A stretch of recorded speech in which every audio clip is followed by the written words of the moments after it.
आप सबका अमरीन पाठशाला में स्वागत है। आपकी अपनी हिंदी टीचर आज यूजीसी नेट जेआरएफ के जो प्रीवियस ईयर पेपर हैं, पिछले साल के पेपर हैं उनको हम सॉल्व करेंगे। आज हिंदी साहित्य दिसंबर 2021 प्रथम पाली का जो पेपर है उसे विश्लेषण सहित व्याख्या सहित हम करने वाले हैं। तो चलिए ज़्यादा समय बर्बाद ना करते हुए हम क्लास की तरफ बढ़ रहे हैं। और जिन बच्चों ने अभी तक सब्सक्राइब नहीं किया है वो हमारे चैनल को सब्सक्राइब कर देंगे, वीडियो को लाइक करेंगे, शेयर करेंगे, जिससे आप सब्सक्राइब करने पर हमारी सारी वीडियो आपको समय अनुसार मिल सकते हैं। हमारी जो यूजीसी नेट की क्लासेस चल रही हैं यूनिट वाइज आप हम देख सकते हैं। कहानी, उपन्यास, इन सब की अन्य विधाओं की सारी प्लेलिस्ट बनी हुई है। हिंदी साहित्य के इतिहास की प्लेलिस्ट बनी हुई है, वहाँ से जाके आप देख सकते हैं। अब चलिए हम पेपर को करते हैं। ये 26/12/2021 को पेपर हुआ था और पेपर है चंद्र बरदाई पे। प्रश्न हम पढ़ना स्टार्ट कर देते हैं जिससे जल्दी जल्दी हम कर पाएँ, सॉल्व हो जाएगा और आप पेपर भी कर पाएंगे। चलो पहले प्रश्न की तरफ पढ़ रहे हैं हम। चंद्र बरदाई ने पृथ्वीराज रासो में मुख्यतः किस छंद का प्रयोग किया है? तो ऑप्शन सी आ जाता है, कवित छंद का प्रयोग किया है। तो मुख्यतः कौन से छंद का प्रयोग किया गया है? मुख्यतः कवित छंद का प्रयोग किया गया है। और पृथ्वीराज रासो में 68 छंदों का प्रयोग किया गया। कितने हैं? 68, जिसमें दोहा, कवित, छप्पय, तोमर, त्रोटक, गाथा, ये सारे आपको क्या मिल जाते हैं? छंद मिल जाते हैं।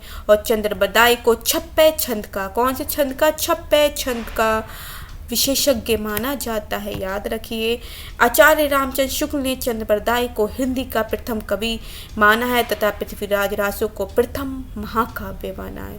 तो यहाँ पर चलिए प्रश्न 2 की तरफ। कविता क्या है? निबंध चिंतामणि के किस भाग में संकलित है? कविता क्या है? एक निबंध है और ये चिंतामणि भाग 1 में संकलित है। और चिंतामणि भाग कितने आए हैं? हमारे 4 भाग आए हैं, भाग 1, भाग 2, भाग 3, भाग 4। और ये निबंध किसका है? कविता क्या है? निबंध है। ये आचार्य रामचंद्र शुक्ल ने लिखा है और चिंतामणि में ही इन्होंने संकलित कर दिया है आचार्य रामचंद्र शुक्ल ने। ये सारी चीज़ें आपको पता होना चाहिए। और चिंतामणि भाग 1 में जो निबंध हैं कौन कौन से? भाव या मनोविकार, उत्साह, श्रद्धा और भक्ति, करुणा, लज्जा और ग्लानि, लोभ और प्रीति, घृणा, ईर्ष्या, भय, क्रोध आदि, ये सारे निबंध आपको चिंतामणि भाग 1 में मिल जाएंगे। आचार्य शुक्ल का चिंतामणि भाग 1 प्रथम पहली बार विचार वीथी नाम से 1903 में प्रकाशित हुआ था, लेकिन उसके बाद चिंतामणि भाग 1, 2, 3, 4 करके ये प्रकाशित होने लगे। अब प्रश्न नंबर 3 है, प्रभाववादी आलोचना के संबंध में सही तथ्य कौन से हैं? इसमें 4 ऑप्शन दिए गए हैं। प्रभाववादी आलोचना में अवचेतन मन का महत्व होता है? नहीं, ये पैसे ही क्रॉस हो गया। दूसरा, पद्म सिंह शर्मा की आलोचना पद्धति प्रभाववादी आलोचना है, सही ऑप्शन। तीसरा है, आलोचक स्वयं एक प्रकार की रचना करने लगता है, गलत, एक प्रकार की रचना नहीं करता है। सहृदय आलोचक काव्य कृति को पढ़कर प्रभाव ग्रहण करता है। तो दूसरा और चौथा ऑप्शन इसके लिए सही होगा कि पद्म सिंह शर्मा की आलोचना पद्धति प्रभाववादी आलोचना है तथा सहृदय आलोचक काव्य कृति को पढ़कर प्रभाव ग्रहण कर लेता है। अगर हम कोई भी कृति को करते हैं तो हमारे भाव उमड़ते हैं उसी को लेकर, तो प्रभाव ग्रहण करता है। यह तथ्य प्रभाववादी आलोचना के संबंध में सही है। और प्रभाववादी या आत्म प्रधान आलोचना के मुख्य तथ्य कौन कौन से होते हैं? इसमें कौन कौन से होते हैं इंपॉर्टेंट आप देख लीजिए। पहला जो है, भावुकता का महत्व होना चाहिए। दूसरा, विषय वस्तु की अपेक्षा भाव की प्रधानता होनी चाहिए। और तीसरा, प्रभाववादी समीक्षक एक प्रकार की साहित्यिक सत्य असत्य विवेक बुद्धि में विश्वास रख अपनी रुचि को अंतिम प्रमाण मानते हैं। चौथा, पद्म सिंह शर्मा तथा शांतिप्रिय द्विवेदी हिंदी के प्रमुख प्रभाववादी समीक्षक हैं। चौथे नंबर पे आ जाइए, निम्नलिखित में कौन चंदन बाला रास के रचयिता हैं? जिन धर्मसुरी, सुमतिगढ़, मुनि जिनविजय या आसगू। तो चंदन बाला रास के जो रचयिता हैं वो आसगू हैं। इसके द्वारा रचित ग्रंथ जीव दया रास है। और इनकी अन्य रचनाएं और रचनाकार कौन से हैं? अन्य रचनाएं और रचनाकार देख लेते हैं। नेमिनाथ रास, जो नेमिनाथ रास है उनका है मुनि सुमतिगढ़। क्या हो जाएगा? मुनि सुमतिगढ़ है। रेवंत गिरिरास विजय सेन सूरी है। श्राप का चार देवसेन है। देवसेन का श्राप का चार है। स्थूल भरराज जिन धर्म सूरी है। क्वेश्चन 5 पे आ जाइए। प्रकाशन वर्ष के अनुसार निम्नलिखित रचनाओं का सही अनुक्रम है। मध्यकालीन बोध का स्वरूप है। हिंदी साहित्य का आदिकाल है। कबीर हिंदी साहित्य की भूमिका, इसको लगा लेते हैं। तो सबसे पहले 4 नंबर पे हिंदी साहित्य की भूमिका आ जाती है 1940 में। फिर कबीर आ जाते हैं 1941 में। हिंदी साहित्य का आदिकाल 1952 में आ जाएगा और मध्यकालीन बोध का स्वरूप 1977। तो ऑप्शन डी आ जाएगा 4, 3, 2, 1। इसी तरह से अगला हो गया क्वेश्चन नंबर 6। निम्नलिखित में किस उपन्यास में ईस्ट इंडिया कंपनी द्वारा भारत के आर्थिक शोषण और लूट यथार्थ का चित्रण किया गया है?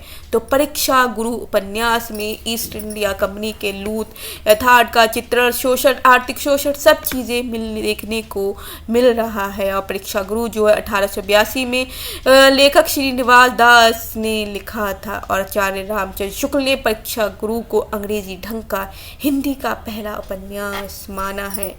तो आपको पता होना चाहिए। अब प्रश्न 7, हाय रुक गया यही संसार, बना सिंदूर अनल अंगार, बात हित लतिक व सुकुमार, पड़ी है चितना धार।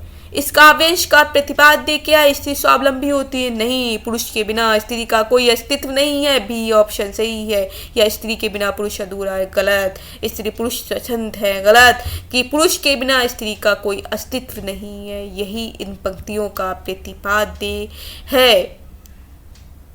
और ये कविता पंक्तियां सुमित्रा नंदन पंत कृत परिवर्तन से ली गई हैं। हाय रुक गया यही संसार, बना सिंदूर अनल अंगार, बात हित लतिका वह सुकुमार, पड़ी है छिन्ना धार। ये किससे ली गई है? परिवर्तन से ली गई है। ये सुमित्रा नंदन पंत की है। अगला है प्रकाशन वर्ष, जो क्वेश्चन नंबर 8 देख लीजिए। प्रकाशन वर्ष के अनुसार निम्नलिखित उपन्यासों को देखिए। शेखर एक जीवनी, तमस, बाण भट्ट की आत्मकथा, मैला आंचल। तो यहाँ इस सब में तमस जो है सबसे एंड में आएगा। तो 2 नंबर आपके 2 जगह आ रहे हैं, सी और डी में। तो 1 और 2 वैसे ही 1 और बी चले गए। अब यहाँ पर देख लिया, शेखर एक जीवनी पहले नंबर पे आएगा। तो शेखर एक जीवनी तो 1 नंबर आ रहा है। तो ये डी ऑप्शन आपका आ जाएगा। देखते हैं, शेखर एक जीवनी आगे 1940 में है। बाण भट्ट की आत्मकथा हजारी प्रसाद द्विवेदी का 1946 में है। मैला आंचल 1954 में है। तमस 1973 में। तो आपको याद होना चाहिए, शेखर एक जीवनी जो है 1940 में लिखा गया है। बाण भट्ट की आत्मकथा हजारी प्रसाद द्विवेदी 1946, मैला आंचल 1954 और तमस 1943। तो उपन्यास की भी प्लेलिस्ट हमारी बनी हुई है, आप जाकर देख सकते हैं और सन वाइज याद कर लीजिए बच्चों। सारे उपन्यास इस तरह से लगाने को आते ही 1 नंबर आपको यहाँ मिलेगा। प्रश्नों है, सूची को सूची से मिलान करिए। प्लेटो,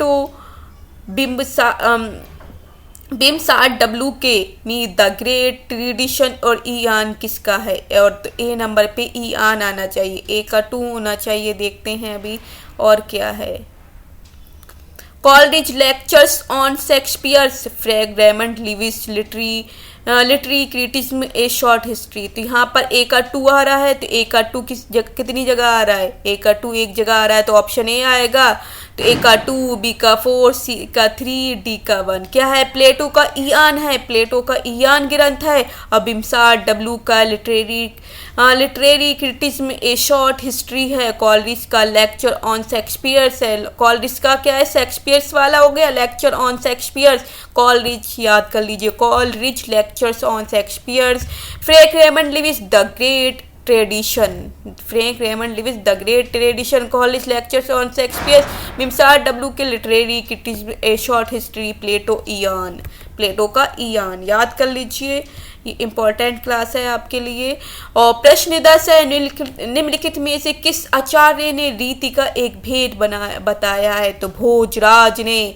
भामा वामन कुंतक नहीं है, भामा वामा कुंतक जो है वो नहीं है। वामन ने रीति के 3 भेद किए हैं, वैदर्भी रीति, गौड़ी रीति और पंचायत रीति, लेकिन एक भेद इन्होंने क्या बताया? भोजराज ने रीति के एक भेद अवंती को माना है। किसे? अवंती को माना है। और रीति संप्रदाय के जो प्रवर्तक है आचार्य वामन है। कौन है? वामन। तो आचार्य वामन इसके प्रवर्तक हैं, लेकिन और इन्होंने ही 3 रीति बताई है, वैदर्भी रीति, गौड़ी रीति और पंचाली रीति, लेकिन एक भेद अवंती को माना, ये भोजराज ने माना। याद रखिए अलग अलग है। तो भोजराज अवंती को मानते हैं। ये नाम जितने भी हैं वो याद होने चाहिए सभी बच्चों को। और भारत दूरदर्शा के आखिरी अंक में भारत भाग्य क्या करता है? भारत को जगाता है। सही बात है। हतभाग्य पर क्रोधित होता नहीं, घायल भारत को छोड़कर चला जाता है। गलत। भारत के सोने में कटार आघात करता है, भारत की सीने में कटार आघात करता है। गलत। तो भारत भाग्य भारत को जगाता है। तो भारत दूरदर्शा के आखिरी अंक में भारत भाग्य भारत को जगाता है। भारत दूरदर्शा नाटक के लेखक भारतेंदु हरिश्चंद्र हैं। इस नाटक में कुल 6 अंक हैं। 6वें अंक में भारत भाग्य नामक केवल एक ही पात्र का संवाद एवं कार्य व्यवहार चित्रित है। भारत भाग्य का लंबा गीतात्मक संवाद भारत के गौरवमय अतीत एवं दुखद वर्तमान दोनों को समेटता है। भारत भाग्य का आत्मधिकार कारुणिक है। अंततः यह छाती में चाकू भोंक कर आत्महत्या कर लेता है। अगला प्रश्न है प्रश्न नंबर 12 पे देख लीजिए। निम्नलिखित में अस्तित्व 1 मिनट बच्चों।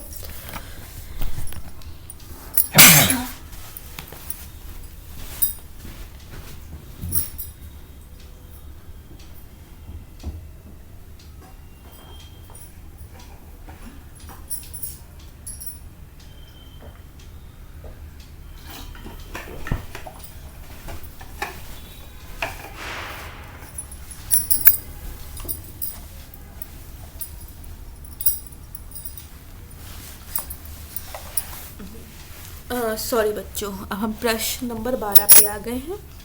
निम्नलिखित में अस्तित्ववाद की विशेषता है। जीवन की निरर्थकता का बोध हो गई। अगर निरर्थकता जहाँ होगी जब तो हम अस्तित्ववाद को ढूंढेंगे, जीवन की सार्थकता का बोध नहीं होगा। अगला है मृत्यु बोध। मृत्यु बोध होगा जब तो हम अस्तित्व को ढूंढने जाएंगे, परंपरा के प्रति आस्था नहीं। तो 1 और 3 ऑप्शन सही हो जाएगा कि जीवन की निरर्थकता का बोध तथा मृत्यु बोध अस्तित्ववाद की विशेषताएं हैं। सॉरी बच्चों। क्या भूलूं क्या याद करूं में लेखक ने अपने पिता के किस प्रकार के गीत वाचन का उल्लेख किया है?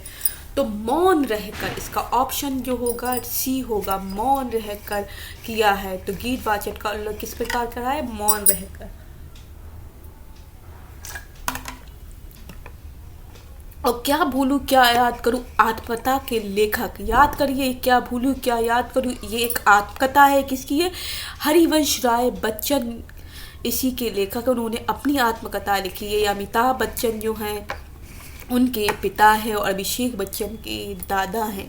तो आपको पता होना चाहिए इन्होंने अपनी आत्मकथा को 4 भागों में विभक्त किया है। पहले नंबर क्या भूलूं क्या याद करूं, नीड़ का निर्माण, फिर बसेरे से दूर, 10 द्वार के सोपान। ये जो चारों हैं सीरीज वाइज भी लगाने को आ सकती हैं बच्चों, तो इसको याद कर लीजिए। कितने हैं? 4 भागों में। पूछ सकते हैं कितने भागों में हैं?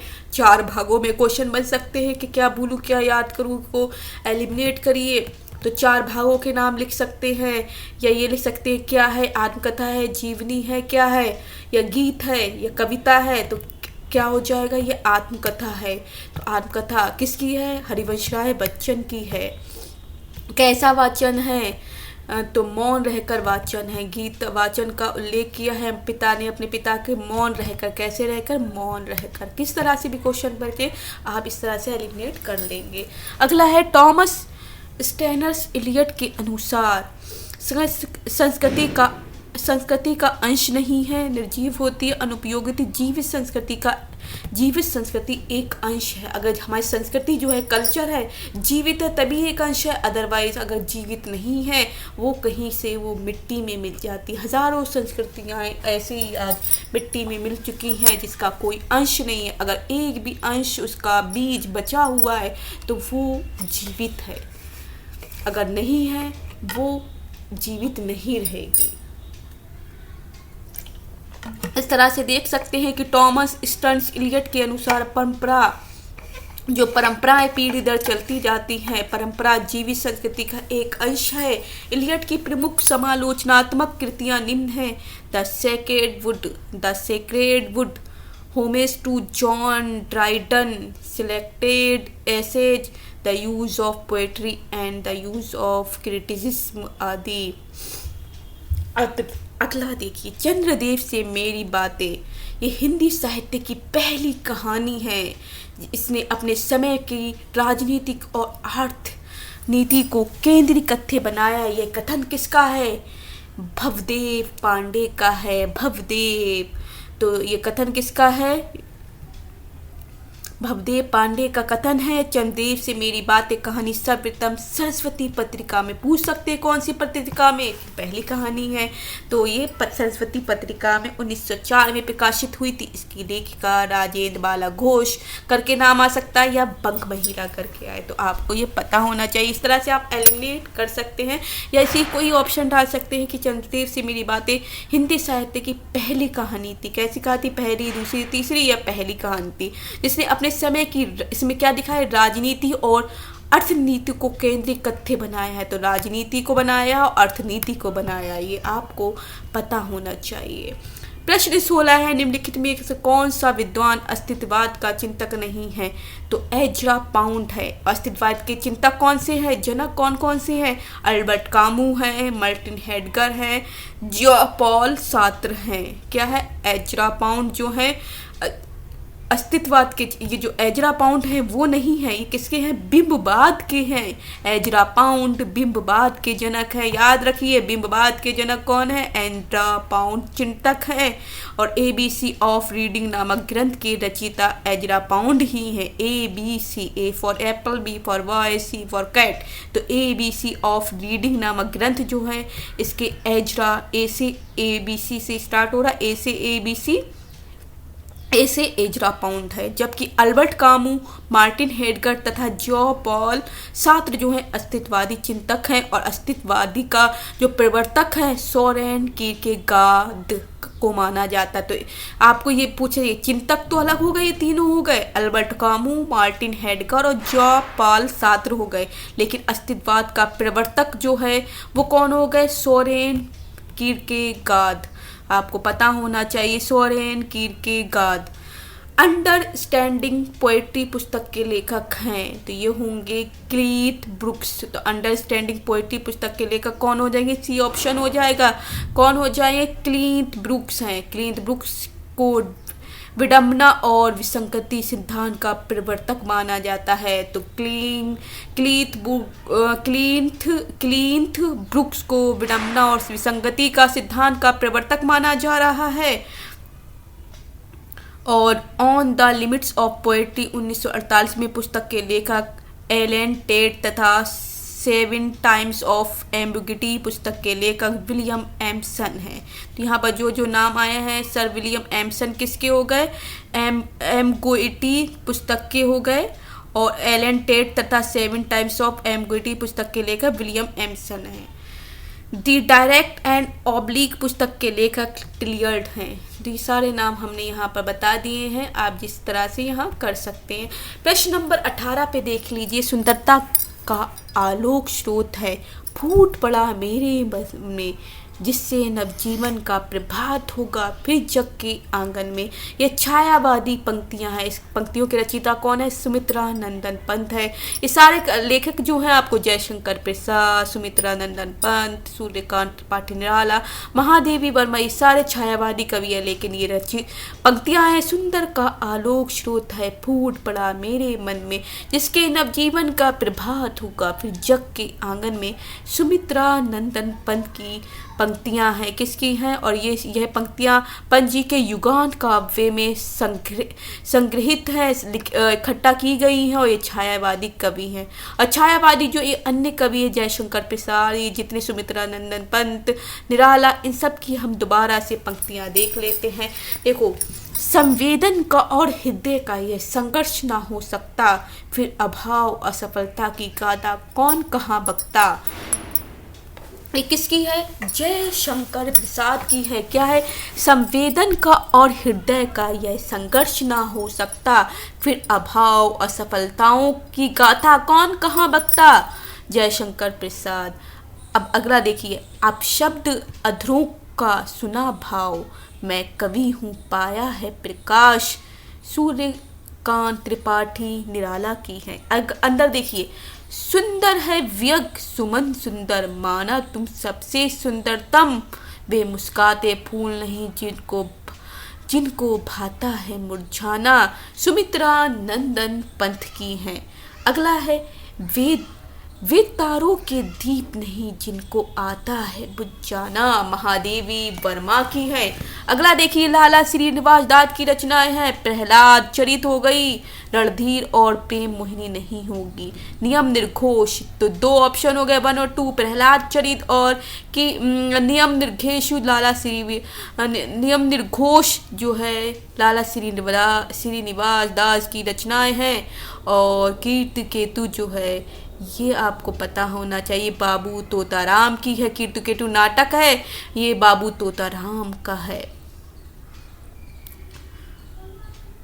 प्रहलाद चरित तथा रणधीर प्रेम मोहिनी लाला श्रीनिवास की रचना है। और लाला श्रीनिवास दास जो है हिंदी के उपन्यासकार तथा नाटककार दोनों ही थे। इन्होंने 1882 में प्रकाशित इनके उपन्यास परीक्षा गुरु को आचार्य रामचंद्र शुक्ल ने अंग्रेजी ढंग का पहला उपन्यास बताया है। और कीर्ति केतु नामक नाटक के लेखक बाबू तोताराम हैं। 20वां प्रश्न देख सकते, गीत फरोश भवानी प्रसाद मिश्र याद होना चाहिए। तो इसमें क्या होता है, गीत फरोश कविता में भवानी प्रसाद मिश्र कहना चाहते हैं कि व्यावसायिकता के कारण आज का कवि अपने गीत बेचने के लिए मजबूर है। सही, आज का कवि ग्राहक की मर्जी के अनुसार गीत लिखने के लिए अभिशप्त है। सही, कवि केवल खुशी के लिए नहीं लिखता है। गलत, कवि शौक से गीत लिखता और बेचता नहीं है। तीसरा और चौथा ऑप्शन हो ही गई नहीं, यहाँ पर वैसे ही एलिमिनेट कर लिया। 1 और 2 ऑप्शन यहाँ पर हो गए हैं। तो यहाँ पर लिखा है इसकी देखो व्याख्या, गीत फरोश कविता में भवानी प्रसाद मिश्र कहना चाहते हैं कि व्यावसायिकता के कारण आज का कवि अपने गीत बेचने के लिए मजबूर है तथा आज का कवि ग्राहक की मर्जी के अनुसार गीत लिखने के लिए अभिशप्त भी है। और भवानी प्रसाद मिश्र दूसरे सप्तक जो है हमारा तार सप्तक 1 और तार सप्तक 2 है, दूसरे सप्तक जो है 1951 के कवि रहे हैं। इनके आपको सारे तार सप्तक 1, 2, 3, 4 के सारे कवि याद होना चाहिए। सब में 7 कवि हैं, तो आपको 8 कवि अच्छे से याद होने चाहिए। कौन से सप्तक में कौन सा कवि आएगा और लगाने के लिए 1 नंबर में हमेशा पूछा जाता है। नेट जेआरएफ के लिए इम्पॉर्टेंट है, सभी बच्चे याद रखिए। इनके प्रमुख काव्य संग्रह हैं परिवर्तन जिए 1976, चकित है दुख 1968, इदम न बम 1977, अंधेरी कविताएं 1968, चित्रकार संध्या 1978, गांधी पंचशील 1969 ईस्वी, बुनी हुई रस्सी 1971 आदि। 21वां नंबर नीचे 2 कथन दिए गए। एक अभिकथन है, असर्शन के रूप में लिखा गया, तो दूसरा उसके रीजन के रूप में। वीर कर्म से अलग वीरत्व का अस्तित्व नहीं है। अगर वीर जो है कर्म से अलग हो जाएगा तो उसका अस्तित्व नहीं होगा। सही बात है, क्योंकि वीरत्व की अभिव्यक्ति कठोर साधनों से होती है। अगर कठोर साधना करते तभी उसकी अभिव्यक्ति हम कर पाते हैं, अथवा नहीं कर सकते। तो दोनों सही हैं, ए और आर दोनों सही है, और आर ए की सही व्याख्या करता है, आप देख सकते हैं। अगला है किसी वस्तु, प्रश्न 22 देख लीजिए, किसी वस्तु के प्रत्यक्ष ज्ञान या भावना से हमारी अपनी सत्ता के क्रोध का जितना ही अधिक तिरोभाव और हमारे मन की उस वस्तु के रूप में जितना ही पूर्ण प्रवृत्ति होगी उतनी ही बड़ी हुई हमारी सौंदर्य की अनुभूति कही जाएगी। यह कथन किसका है? ये रामचंद्र शुक्ल का है। किसी वस्तु के प्रत्यक्ष ज्ञान, अगर हमारे सामने से प्रत्यक्ष ज्ञान प्राप्त हो रहा है या भावना से हमारी अपनी सत्ता का क्रोध का जितना ही अधिक तो भाव और हमारे मन की उस वस्तु के रूप में जितनी पूर्ण पड़ती होगी उतनी ही बड़ी हुई हमारी सौंदर्य की अनुभूति कही जाएगी। यह कथन आचार्य रामचंद्र शुक्ल का है। शुक्ल जी प्रसिद्ध साहित्यकार और इनकी प्रसिद्ध रचना हिंदी साहित्य का इतिहास जो इन्होंने 1929 ईस्वी में लिखा है। प्रश्न नंबर 23 देख लीजिए। यशपाल का लिखा गया जो उपन्यास है झूठा सच उपन्यास, केंद्रीय विषय कौन कौन से हैं? विभाजन की त्रासदी को दिखाया गया है, नारी की व्यवस्था का और शोषण नहीं दिखाया है, तो पहला ऑप्शन ठीक है। अगला हो गया है सांप्रदायिक दंगों की भयावहता को दिखाया, भारत छोड़ो आंदोलन। यहाँ पर पहला और तीसरा ही सही है कि यशपाल के झूठा सच उपन्यास के केंद्रीय विषय सांप्रदायिक दंगों की भयावहता तथा विभाजन की त्रासदी है। झूठा सच 2 भागों में प्रकाशित उपन्यास है। प्रथम भाग 1958 का नाम वतन और देश तथा दूसरा भाग 1960 का नाम देश का भविष्य। यशपाल प्रकृतिवाद या मार्क्सवादी विचारधारा के उपन्यासकार है। इनके प्रमुख उपन्यास है दादा कॉमरेड 1941, देशद्रोही, कॉमरेड ने देशद्रोही कर दिया तो 1943 देशद्रोही को दिव्या प्राप्त हुई, एक शक्ति दिव्या प्राप्त हुई है तो दिव्या 1945 दिव्या प्राप्त होते ही शक्ति प्राप्त हुई, उन्होंने पार्टी कॉमरेड बना डाली 1946 में और बनते ही वो एक मनुष्य के रूप में नजर आए तो 1949। इस तरह से आप याद कर सकते हैं। ये मैंने एक ट्रिक बताई है जिससे आपको पता चल जाए कि दादा कॉमरेड ने देशद्रोही बने, फिर दिव्या शक्ति प्राप्त हुई तो उन्होंने पार्टी कॉमरेड को बनाया, पार्टी कॉमरेड बनते ही मनुष्य के रूप में आ जाते हैं। ये सारे उपन्यास इस तरह से आप याद कर सकते हैं, एक ट्रिक है। प्रश्न नंबर 24 पे आ जाइए, देखते हैं सूची 1 और सूची 2 को सुमेलित कीजिए। मिलन के पल के केवल 2-4, विरह के कल्प अपार, बी तुम भूल गए पुरुषत्व मुंह में कुछ सत्ता है नारी की, सिंधु की तीसरा ऑप्शन सिंधु की नी सीमंत पर लघु लहर का लाश कैसा, दीप लघु सिर के धरे आलोक का आकाश कैसा, उपल वृष्टि है तम छा गया पट गई मही कंकपात से, तो प्रिय परिवार, संध्या गीत, कामायनी और परिवर्तन ये ऑप्शन दिए गए हैं। तो आपको यहाँ पर मिलन के पल केवल 2-4, विरह के अल्प अपार, इसका ऑप्शन हो जाएगा आपका ए का हो जाएगा आपका 4 होना चाहिए, ए का 4। ठीक है, ए का 4 हो गया। अब बी का देखते हैं। तुम भूल गए पुरुष मुंह में कुछ सत्ता है नारी की, तो इसका होना चाहिए कामायनी, बी का कामायनी हो गया कि तुम भूल गए कि पुरुष मुंह में कि कुछ सत्ता नारी की भी है, कामायनी यहाँ पर बोल रही है, यहाँ पर आपको पता है तो ये सेकंड।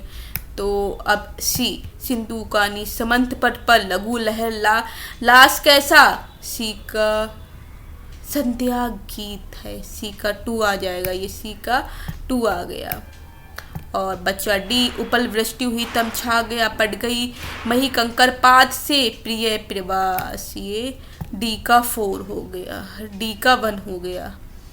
तो आप देख सकते हैं मिलन के पल केवल 2-4, विरह के कल्प अपार, परिवर्तन हो गया, तुम भूल गए पुरुषत्व मोह में कुछ सत्ता है नारी की, कामायनी की है, सिंधु की निसिमता पर लघु लहर का लाश कैसा, संध्या गीत है, दीप लघु सिर पर धरे आलोक का आकाश कैसा, ये संध्या गीत, वैसे ही गीत पता चल रहा है तो आप यहाँ से एलिमिनेट कर सकते। उपल वृष्टि हुई तम छा गया पट गई मही कंकल पात से प्रिय प्रवास।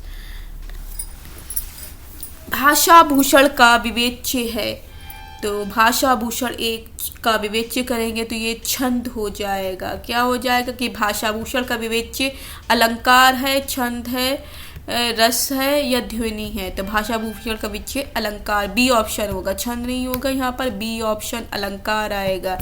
क्या आ जाएगा, अलंकार। भाषा भूषण का विवेच्य अलंकार है। भाषा भूषण ग्रंथ के लेखक जसवंत सिंह है, याद कर लीजिए जसवंत सिंह है। इस ग्रंथ में 212 दोहों में अलंकारों का निरूपण है। जसवंत सिंह हिंदी साहित्य के प्रधान आचार्य या शिक्षक के रूप में प्रसिद्ध हैं। इनकी प्रमुख रचनाएं हैं प्रबोध, चंद्रोदय, अपरोक्ष सिद्धांत, अनुभय प्रकाश सिद्धांत, सार आदि, भाषाभूषण, विवेच्य अलंकार है, याद रखिए।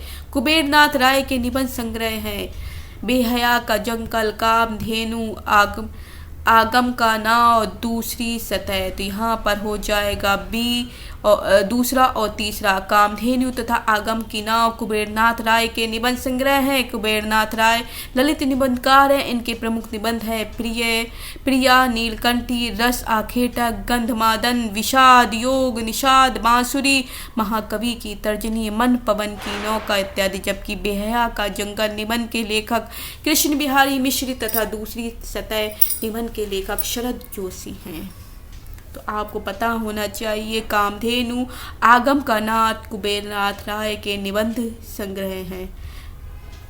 प्रकाशन वर्ष के अनुसार निम्नलिखित रचनाओं का सही अनुक्रम है। भारत की भाषा समस्या, मार्क्स और पिछड़े हुए समाज, प्रेमचंद और उनका युद्ध, भारत युग और हिंदी भाषा का विकास। तो यहाँ पर ऑप्शन सी होना चाहिए आपका, प्रेमचंद और उनका युग आ जाएगा। फिर आ जाएगा भारत की भाषा समस्या क्या है। फिर फोर्थ आ जाएगा भारतीय हिंदू युग हिंदी भाषा का विकास परंपरा। फिर 2 हो जाएगा मार्क्स और पिछड़े हुए समाज। प्रेमचंद और उनका युग जो है 1952 में आया था। हमें काल के रचना के सही अनुक्रम प्रकाशन वर्ष के अनुसार तो प्रेमचंद और उनका युग 1952 में आया है। भारत की भाषा समस्या 1978 में आएगी। भारत युग हिंदी भाषा की परंपरा 1985, मार्क्स और पिछड़े हुए समाज 1986। इन सभी रचनाओं के रचनाकार डॉक्टर रामविलास शर्मा हैं। नीचे 2 कथन दिए गए हैं। एक अभिकथन है निम्नलिखित, दूसरी और एक उसका कारण रीजन होगा। अभिकथन है नाटक का एक उद्देश्य जनुपदेश है। कारण क्योंकि नाटक में उपदेश के सिवा कोई और बात नहीं हो सकती। बात सही है। इसका ऑप्शन आपको पता होना चाहिए क्या बात सही है। इसका है ऑप्शन नाटक सी ऑप्शन जा रहा है कि नाटक एक उपदेश जनुपदेश है। यह कथन सत्य है। कारण क्योंकि नाटक का उपदेश के सिवा कोई और बात नहीं कही जा सकती। असत्य है, यहाँ पर असत्य है। अतः सत्य ए सत्य है लेकिन आर असत्य है। यहाँ पर क्या पूछा है एक बार हम दिखा देते हैं आपको। क्योंकि नाटक में उपदेश के सिवा कोई और बात नहीं हो सकती है। उपदेश के सिवा बातें तो होते ही हैं। नाटक का एक उद्देश्य जनुपदेश है। जन को उपदेश देना तो है, लेकिन बी इसका जो रीजन है वो गलत है। ठीक है, ये आपका ऑप्शन हो गया। अगला है सूची 1 और सूची 2 को सुमेलित करना है। चित्तौड़ का सर्वनाश, बसंत, जुलूस रुका है गांव का मन। तो चित्तौड़ का सर्वनाश रूप नारायण पांडे हैं। कौन है? रूप नारायण पांडे। और बसंत भारतेंदु हरिश्चंद्र है। जुलूस रुका हुआ विवेकी राय है। गांव का मन विद्यानिवास मिश्र हो जाएंगे। 30वां, सूची को सूची से मिलान कीजिए। सप्तपर्णी, लौट आ और धार, हम हशमत, आज के अतीत।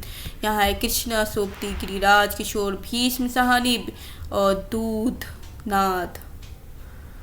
दूधनाथ सिंह। तो सप्तपर्णी गिरिराज किशोर की है। लौट आ और धार दूधनाथ सिंह, हम हशमत कृष्णा सोपती, आज के अतीत भीष्म सहानी। कृष्णा सोबती हम हशमत हैं। हम हशमत कौन हो जाए? कृष्णा सोबती याद रखिए, हम हशमत और आज के अतीत भीष्म सहानी। जितनी सफलता भारतीय युग के लेखकों को निबंध रचना में मिली उतनी कविता और नाटक में नहीं मिली। यह कथन किसका है? रामविलास शर्मा का है। यह कथन रामविलास शर्मा है। रामविलास शर्मा मार्क्सवादी आलोचक हैं। इनकी प्रमुख आलोचनात्मक कृति है प्रेमचंद्र 1941, भारतेंदु युग 1943, निराला 1946, प्रगति और परंपरा 1949, साहित्य और संस्कृति 1949। इंपॉर्टेंट चीज आपकी है यहाँ पर, ये आपको चीज़ें याद होनी चाहिए। रामविलास शर्मा लिखते हैं जिन्होंने जितनी सफलता भारतीय उनके लेखकों को निबंध रचना में मिली उतनी कविता और नाटक में नहीं मिली। रामविलास शर्मा जी बोलते हैं ये बात। अगला हो जाता है हम राज्य लिए मरते हैं। हम राज्य लिए मरते हैं, सच्चा राज्य परंतु हमारे कर्षक ही करते हैं। कर्षक मतलब किसान। इस प्रसंग में उर्मिला का कौन सा विचार सही नहीं है? सामंती समाज, स्त्रियां मर्यादा के नाम पर घर की चारदीवारी में कैद होती है। किसान स्त्रियां अपनी पतियों के साथ स्वतंत्रता पूर्वक विचरण करती है। किसान राज समाज से अधिक सुखी है। राज्य सुख भाग्यशाली लोगों को प्राप्त होता है। तो इसका आंसर डी हो जाएगा। राज्य सुख भाग्यशाली लोगों, राज्य का जो सुख होता है भाग्यशाली लोगों को ही प्राप्त होता है। ये आपका ऑप्शन सही है कि हम राज्य के लिए मरते हैं, सच्चा राज्य परंतु हमारे कर्षक ही करते हैं। यह प्रसंग में उर्मिला का भाव विचार राज्य सुख भाग्यशाली लोगों को प्राप्त होता है सही नहीं है। उपयुक्त काव्य पंक्तियां मैथिली शैलगुप्त द्वारा रचित साकेत महाकाव्यम के नवम संग से ली गई है। कौन से नवम संग से ली गई? कौन सा विचार सही नहीं है? तो डी ऑप्शन इसका सही नहीं है। राज्य सुख भाग्यशाली लोग ही प्राप्त, राज्य का सुख भाग्यशाली लोगों को प्राप्त होता है, ये सही नहीं है। ए बी और सी सही है।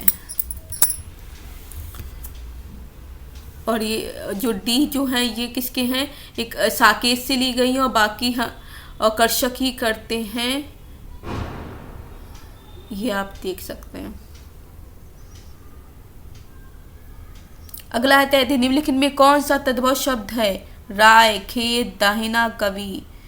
तो इस कवि तद्भव शब्द नहीं है, यह तत्सम शब्द अन्य तद्भव शब्दों का तत्सम रूप है। आप देखेंगे राय राजा, खेत क्षेत्र, दाहिना दक्षिण, और कवि नहीं होगा। क्या होगा? कवि नहीं होगा। खेत का भी है, तद्भव शब्द नहीं है, कवि नहीं है। राय भी है, राय का राजा हो गया, कवि का नहीं होगा। खेत का दाहिना। नीचे दो कथन दिए गए हैं। एक अभिकथन एसर्शन के रूप में लिखता है, दूसरा उसके कारण रीजन के रूप में है। अभिकथन एसर्शन है स्त्री विमर्श स्त्री अस्मिता का समर्थन करता है। कारण क्योंकि वह स्त्रीतर अस्मिता का परम विरोधी है। उपरोक्त कथन के आलोक में नीचे दिए गए विकल्पों को सही करके लिखिए। ए और आर दोनों सत्य है और ए और आर की सही व्याख्या है। ए सत्य है लेकिन आर असत्य है क्योंकि वह स्त्रीतर अस्मिता का परम विरोधी है। स्त्री विमर्श स्त्री अस्मिता का समर्थन करता है, सही बात है। और इसका रीजन क्या है? क्योंकि वह स्त्रीतर अस्मिता का परम विरोधी, गलत। तो ये सही होगा। आगे का उपन्यासों के पात्र हैं राधिका, भुवन, सरस्वती, प्रशांत। तो इसके पात्र जो होंगे आप देख सकते हैं, दूसरा और तीसरा। शेखर एक जीवनी के शेखर, सरस्वती, शारदा, शशि हैं। नया द्वीप के भुवन, रेखा, गौरा, चंद्रमा है अपने अपने अजनबी के सेवा और योग्य हैं। दूसरा और तीसरा हो जाएगा सही। दूसरा और तीसरा भुवन भी है और सरस्वती भी। राधिका और प्रशांत नहीं है।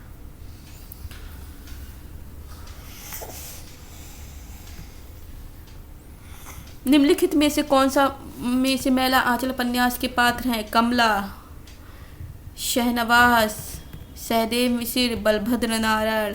पहला और तीसरा हो। कमला और सहदेव मिश्र मैला आंचल उपन्यास के पात्र हैं। मैला आंचल उपन्यास के अन्य पात्र बालदेव, बावनदास, कालीचरण, लक्ष्मी, कमली, राम, खेलावन, रामदास, सेवादास, राम, किरणपाल सिंह, डॉक्टर, प्रशांत, तहसीलदार, वासुदेव आदि।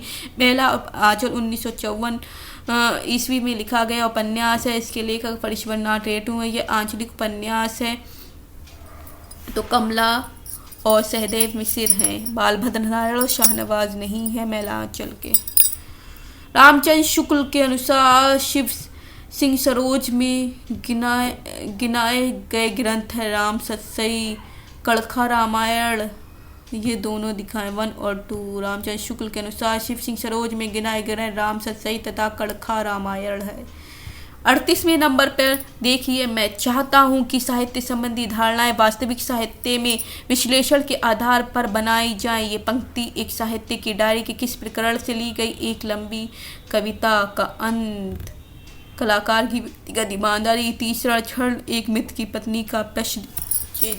क्या है? मैं चाहता हूँ कि साहित्य संबंधी धारणाएं वास्तविक साहित्य में विश्लेषण के आधार पर बनाई जाए। तो ये तीसरा छड़ से ली गई है। तीसरा छड़ से प्रकरण से ली गई एक साहित्यिक डायरी निबंध संग्रह के लेखक गजानन माधव मुक्तिबोध है। बहुत डीपली क्वेश्चन पूछे जा रहे हैं। मैंने एक साहित्यिक की डायरी पढ़ाई हुई है, आप वहां जाके प्लेलिस्ट में देख सकते हैं। सूची 1 सूची 2 को सम्मिलित कीजिए। होली है पीछे मत फेंकिए, मेरी जन्मभूमि, परंपरा बंधन नहीं को सम्मिलित करना है। यहाँ पर हजारी प्रसाद द्विवेदी, विद्या निवास मिश्र, प्रताप नारायण मिश्र, बालकृष्ण भट्ट लिखे हुए हैं। होली है प्रताप नारायण मिश्र की है, पीछे मत फेंकिए बालकृष्ण भट्ट है, मेरी जन्मभूमि हजारी प्रसाद द्विवेदी, परंपरा बंधन नहीं विद्या निवास मिश्र है। ऑप्शन सी जाएगा 3, 4, 1, 2। 40 नंबर सूची 1 का सूची 2 से मिलान कीजिए। प्रकृति जाके जोई अंग परी, प्रकृति जाके जोई अंग परी, स्वान पूछ कौटिक जो लागे, सूदी न कहो करी। बहुविध चित्र बनाए के हरि रच्यो किरारा, जेही न इच्छा झूली बे की ऐसी बुद्धि के ही पास। थारो रूप देखिया अटकी, कुल कुटुब सजड़ सकल बार बार हटकी। गुरनित मोही प्रबोध दुखित, देखी अचरन मम मोही उपजई, अति क्रोध दभी रीति के भावई। तो ये सारे जो बोले गए हैं किसके हैं देख लीजिए। प्रकृति जाके जोई अंग परे, स्वान मूछ कोटिक जो लोक साधु न पूजे सूरदास। बहुविध चित्र बनाए के हरि रच्यो किरारा, जय न इच्छो झोली की ऐसी बुद्धि के काश कबीरदास है। ये आप देख सकते सारी। थारा रूप देखिए अटके, कुल कुटुब राशद सजल सकल बार बार हटकी बीरा। गुरु नित्य मोही प्रबोध दुखी, देखी आचरण मोही उपजई, अति क्रोध दभी रीति के भावई तुलसीदास। अगला ऑप्शन है पुरु रवा पुरुस्ता परेही, दुरापदा बात इवाही बस्सी उर्वशी का तृतीय अग। इस बीच भाव पर केंद्रित इसका स्रोत है ऋग्वेद। अर्थात पुरुरवा तुम अपने घर को लौटाओ, मैं वायु के समान दुष्पापू उर्वशी का तृतीय अंग में इस बीज भाव का इस भाव पर केंद्रित इसका स्रोत ऋग्वेद है। उर्वशी महाकाव्य के रचयिता रामधारी सिंह दिनकर है। इसमें कुल 5 अंक है ऋग्वेद पर। श्रृंगार मंजरी, साहित्य सार, रस सारांश, प्रेम चंद्रिका इसके हैं। श्रृंगार मंजरी चिंतामणि की है, साहित्य सार मतीराम का, रस सारांश कालिदास का, प्रेम चंद्रिका देव की है। 43 देख लीजिए। निम्नलिखित में से कौन सी भाषा आर्य भाषाओं में शामिल नहीं है?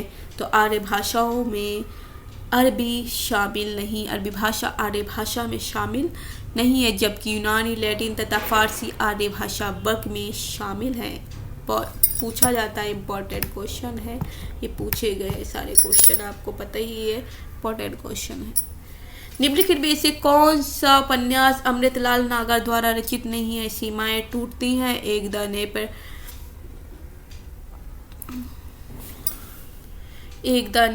रचित, शतरंज के मोहरे, कथा कहो उर्वशी। तो यहाँ पर ऑप्शन 1 और 4 होगा कि सीमाएं टूटती हैं। कथा का और वशी उपन्यास अमृतलाल नागर द्वारा रचित नहीं है। सीमाएं टूटती उपन्यास के लेखक श्री लाल शुक्ल तथा कथा का और वशी उपन्यास के लेखक देवेंद्र सत्यार्थी। अमृतलाल नागर द्वारा रचित उपन्यास एक द नैमिषारण्य, शतरंज की मोहरे, अमृत के विषय, 60 घूंघट वाला, मुखड़ा मानस का, हंस नाच्यो, बहुत गोपाल तथा खंजन नयन आदि हैं। 45वें नंबर पे देख लीजिए आप यहाँ पर विष्णुकांत शास्त्री के संस्मरण सुधिया उस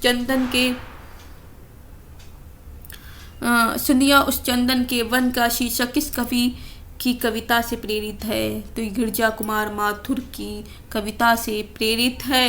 गिरजा कुमार माथुर के प्रमुख काव्य संग्रह हैं मंजीर, नाश और निर्माण, धूप का धान, शिला पंख, चमकीले, छाया मत, छूना मन, साक्षी रहे वर्तमान में, वक्त के हूँ सामने आदि। नीचे दो कथन दिए गए, एक अभिकथन है, सेशन है के रूप में है, दूसरा उसके कारण। तो दलित विमर्श का वैचारिक आधार बाबा साहेब अम्बेडकर का दर्शन है, क्योंकि अम्बेडकर दर्शन पर मात्र दलित विमर्श विचार कर सकता है। गलत बात है, ए सही है, आर गलत है। तो दलित विचार विमर्श का वैचारिक आधार बाबा साहेब अम्बेडकर का दर्शन है, कथन सत्य है, जबकि आर क्योंकि अम्बेडकर दर्शन में मात्र दलित विमर्श विचार कर सकता है। दलित विमर्श के संबंध में ये कारण गलत है, सभी लोग विचार कर सकते हैं। अगला है मुख कमल समीप सजे थे, दो किसले से पुरैन के जल बिंदु पर सदृश ठहरे, कब उन कानों में दुख किनके इस क्षण में प्रेयसी किस गुण या प्रवृत्ति का वर्णन हुआ है। प्रेयसी रूपवती, प्रेयसी के लिए प्रयुक्त उपमान नय है, प्रेयसी निर्दय है, प्रेयसी के लिए प्रति अनुकूल है। तो इस संबंध में जिसका है तो मुख कमल समीप सजे थे, दो किसले से पुरैन के जल बिंदु सदृश ठहरे, कब उन कानों में दुख किनके। ये इस छंद में प्रेयसी की निर्दयता है, गुण या प्रवृत्ति का वर्णन हुआ है। इन पंक्तियों में जयशंकर प्रसाद की कविता आंसू से ली गई है। अगला प्रश्न है, निम्नलिखित में कौन सा पाठ मुर्धैया के रचनाकार परिवार से संबंधित नहीं है। मुन्नर, सोमर, मुनेसर, सुदेसर। तो मुनेसर है, सोमवार है, मुन्नर है, सुदेसर नहीं। सुदेसर पराज मुर्धैया के रचनाकार के परिवार से संबंधित नहीं है। मुर्धैया आत्मकथा लेखक तुलसीराम की है। इसके बाद मुन्नर, सोमवार, मुनेसर मुर्धैया के रचनाकार के परिवार से संबंधित है। 49 पे आ जाते हैं, 49 पे आ जाते हैं। चंद्रकुंभ नाटक में किस चरित्र की बात पर प्रतिक्रिया व्यक्त करते हुए चाणक्य ने कहा था, मेरे पास पाणिनि में सिर खपाने की समय नहीं, भाषा ठीक कहने से पहले मनुष्य को ठीक करना चाहता हूँ, मैं मनुष्य को ठीक करना चाहता हूँ। यह वर रुचि के लिए है। तो ये किसके लिए कह रहे हैं? तो भाषा ठीक करने से पहले मनुष्य को ठीक करना चाहते हो। चंद्रकूट नाटक के लेखक जयशंकर प्रसाद हैं। इस नाटक के प्रमुख पात्र हिरण, अम्भिक, पर्वतेश्वर, राक्षस, मालविका, अलका, कार्नेलिया, सुफसिनी, एनिस, सक्रेटिस, सेल्यूकस आदि है। और इस चंद्रकूट नाटक में वररुचि की बात पर प्रतिक्रिया व्यक्त करते हुए चाणक्य ने कहा था, ये बात वररुचि जो वररुचि है उनके जब उन्होंने कही थी उसके लिए उन्होंने ये कहा था, क्या कहा था, मेरे पास पाणिनि में सिर खपाने का समय नहीं है, भाषा ठीक करने से पहले मनुष्य को ठीक करना चाहता हूँ। अगला 50वां नंबर आ गया और यहाँ पर हमारे आधा पेपर हो जाएगा। ब्रजभाषा गद्य में लिखी हुई टीकाओं की सूची में कौन सी असंगत है? बिहारी सत्सर की टीका भगवान दीन ने, कवि प्रिया की टीका हरिचरण दास ने, रामचंद्रिका की टीका जानकी प्रसाद ने, रसिक प्रिया की टीका ईश्वरी प्रसाद ने।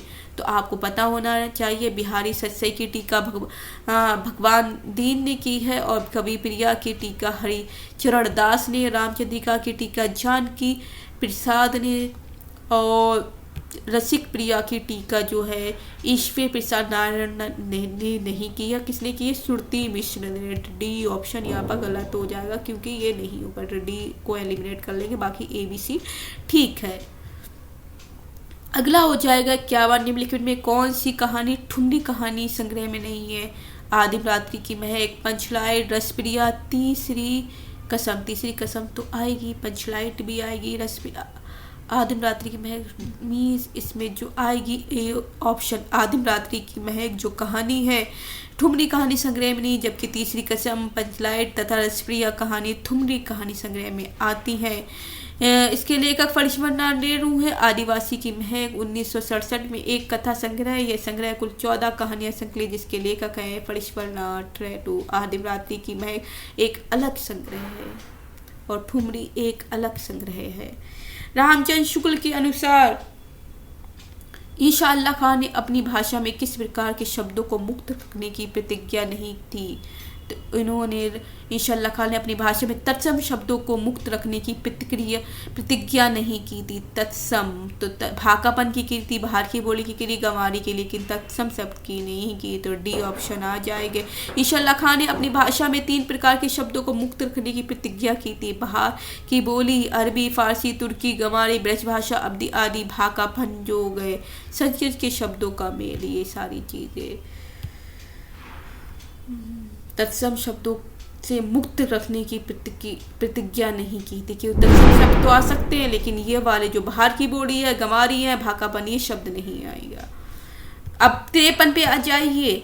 तो पर बरारा उर्वशी सुनी राधिके सुजान, तू मोहन के उर्वशी हुए डरबसी समान। इस दोहे में सखी राधा से क्या कह रही है?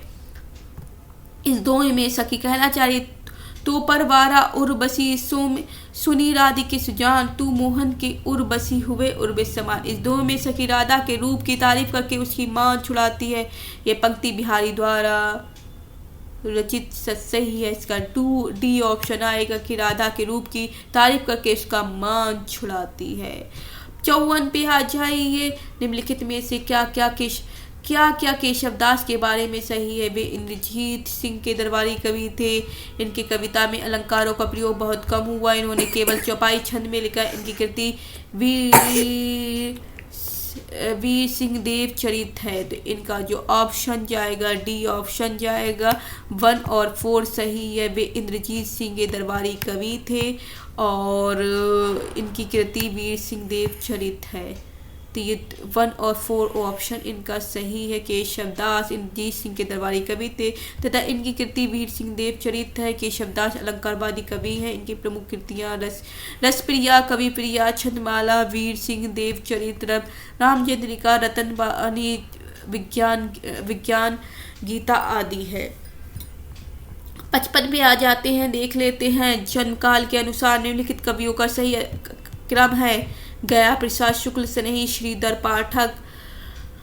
अगला है राम नरेश त्रिपाठी, अयोध्या सिंह उपाध्याय हरिदो। नीचे दिए गए विकल्पों में देख लीजिए। अब यहाँ पर बता देते। श्रीधर पाठक 1958 में है। अयोध्या सिंह उपाध्याय हरिदो 1965 में है। गया प्रसाद शुक्ल स्नेही 1983। राम नरेश त्रिपाठी 1889। तो इसका ऑप्शन जो है ए जाएगा 2413। निम्नलिखित में से अध्यापक पूर्ण सिंह के निबंध हैं। कन्यादान परीक्षा, सच्ची वीरता, वसंत की हवा।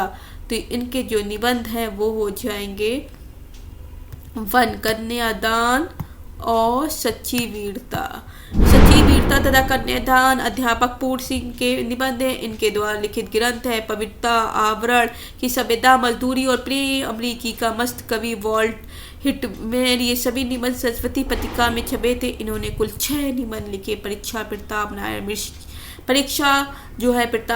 मिश्र का निबंध है। परीक्षा गुरु अलग है लेकिन परीक्षा अलग है।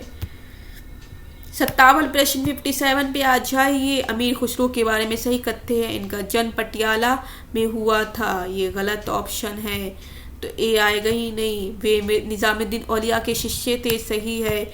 वे ईरान और भारत के फारसी में लिखने वाले चोटी की कवियों में एक थे। उन्होंने कहा था कि मैं हिंदुस्तान की 4।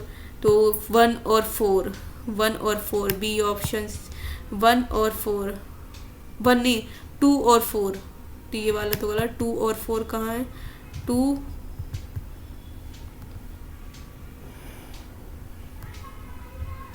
नहीं ये फारसी में पूछो। ये तो नहीं पूछा है।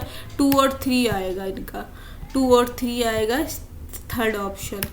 अमीर खुसरो के बारे में सही तथ्य में निजामुद्दीन औलिया के शिष्य तथा ईरान और भारत के फारसी में लिखने वाले चोटी के कवियों में एक थे। खुसरो का जन्म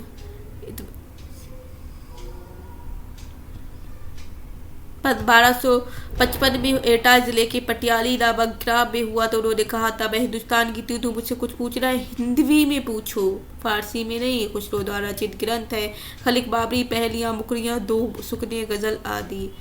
58 नंबर।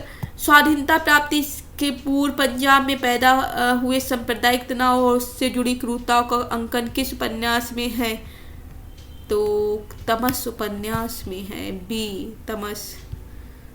स्वाधीनता प्राप्ति से पूर्व पंजाब में पैदा हुए सांप्रदायिक तनाव और उससे जुड़ी क्रूरताओं का उपन्यास में किया गया। तमस 1973 में उपन्यास के लेकर भीष्म सानी है। भीष्म सानी द्वारा रचित उपन्यास है झरोखे, कड़ियाँ, कुंतो, मैया दास की माड़ी, नीलो नीलिमा, नीलोफर आदि। ये सारे तमस जो है भीष्म सानी का है। 59 प्रकाशन वर्ष के अनुसार निम्नलिखित उपन्यास को सही अनुक्रम मानस का राग दरबारी, झूठा सही, जिंदगी नामा।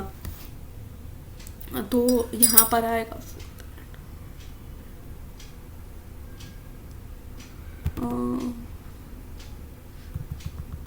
सबसे पहले झूठा सच आएगा। 2 ऑप्शन किस में आ रहा है सबसे पहले, तो ए ऑप्शन आ जाएगा।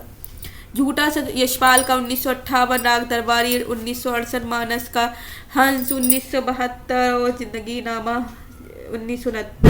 तो आप ऐसी जिंदगी नामा भी देख सकते हैं। देखिए सबसे लास्ट में जिंदगी नामा, फोर्थ कहाँ पर सबसे एंड में आ रहा है, तो 2 जगह आ रहा है फोर्थ, एक तो बी में और एक 1 में। यहाँ पर से आप एलिमिनेट करके फिर देख सकते थे। तो सबसे पहले झूठा सच, तो फिर 2 ऑप्शन कहाँ पहले आ रहा है, इसमें आ रहा है। तो इस तरह से आप अपनी तरफ से लगा सकते हैं। निम्नलिखित में से किसके मतानुसार इतिहास की व्याख्यात्मक द्वंद्वात्मक पद्धति के आधार पर होनी चाहिए? तेन, हीगल, विको, अल्टेयर। तो बी ऑप्शन आ जाएगा हीगल। हीगल के मतानुसार इतिहास की व्याख्या द्वंद्वात्मक पद्धति के आधार पर होनी चाहिए। कौन कह रहा है? हीगल कह रहे हैं। हीगल ने विकासवादी प्रक्रिया से प्रगति की विचार पर बल देते हुए यह प्रतिपादित किया कि हम किसी वस्तु के यथार्थ रूप को उसी विरोधी रूप में उसकी तुलना करते ही जान सकते हैं। 61 में आ जाइए। अरे यायावर याद रहेगा, याद में संकलित पश्चात से तुर्कराम पाठ के संदर्भ में निम्नलिखित में से क्या क्या सही है? एक टायर की राम कहानी, लेखक के चालाक की कहानी, मिस्टर पीटर की कहानी, ब्रह्मपुत्र की कहानी। तो यहाँ पर ऑप्शन होगा 1 और 2 आ जाएगा। एक टायर की राम कहानी है, लेखक के चालक की कहानी है। अरे यायावर याद रहेगा, याद में संकलित परशुराम से तुर्कराम पाठ के संदर्भ में एक टायर की कहानी तथा लेखक के चालक की कहानी सही है। अरे यायावर याद रहेगा, याद 1953 ईस्वी में यात्रा व्रत के लेखक सच्चिदानंद हिरण्यवासन के हैं। इनके द्वारा रचित एक अन्य यात्रा व्रत एक बूंद सहसा उछली भी है। 62 नंबर पे देखिए, बड़े आदमियों को अपनी नाक दूसरों की जान से प्यारी होगी, हमें तो अपनी नाक इतनी प्यारी नहीं है। गोदान के किस पात्र की भाव अभिव्यक्ति है? तो यहाँ पर ऑप्शन है धनिया, झुरिया, पटेश्वरी, सलिया।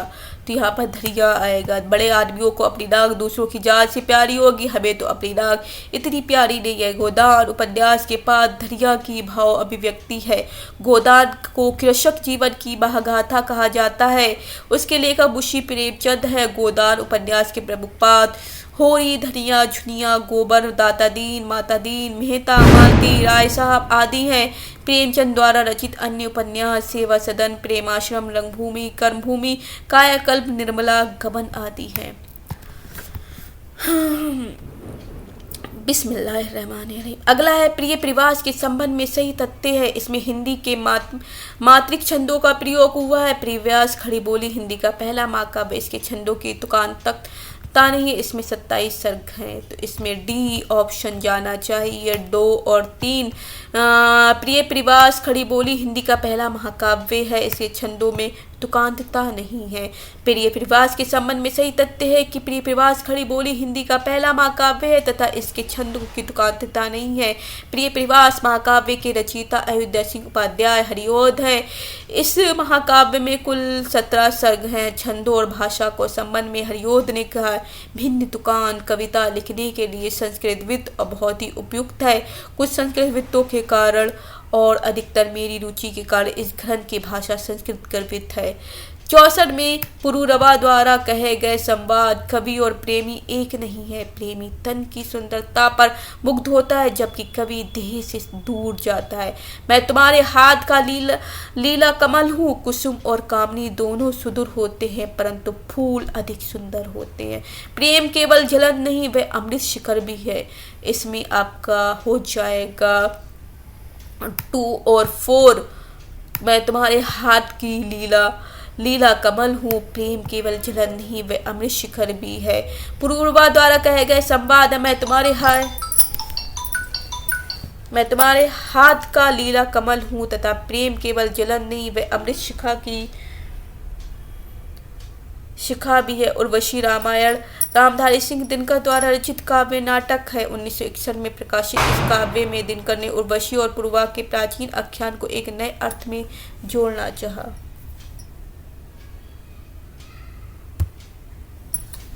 अगला है परिंदे परिंदे में संकलित कहानियों की संख्या है। तो परिंदे कहानी में जो संकलित है उसमें कहानियों की संख्या 7 है। परिंदे कहानी भी है निर्मल वर्मा की और एक संग्रह भी है। और 1960 में कहानी संग्रह लेखक निर्मल वर्मा है और निर्मल वर्मा रचित कहानी संग्रह में है। इसमें है जलती झाड़ी, पिछली गर्मियों में, बीच बहे, सच्चे काले पानी आदि कहानियाँ हैं। हमने परिंदे कहानी पढ़ाई है, उसमें परिंदे कहानी के बारे में और संग्रह के बारे में भी कहानियाँ के कौन कौन सी साथ है बताइए। आप जाके परिंदे कहानी हमारी प्लेलिस्ट में जाके ज़रूर पढ़िए जो UGC NET JRF के सिलेबस में लगी हुई है। सूची 1 और सूची 2 को सम्मिलित कीजिए। लाहौर, शिपालगंज, कामनीकूद, अमृतसर, राग दरबारी, झूठा सच, उसने कहा था, बाड़भट की आत्मकथा। तो यहाँ पर शिपालगंज जो हैगा वो आना चाहिए बी का 1। तो ए ऑप्शन लग रहा है, अभी तो हम देख रहे हैं बी का 1 शिपालगंज। और लाहौर, अमृतसर, बाड़भट की आत्मकथा, उसने कहा था, राग दरबारी जो हो गया शिपालगंज और झूठा सच में अमृतसर।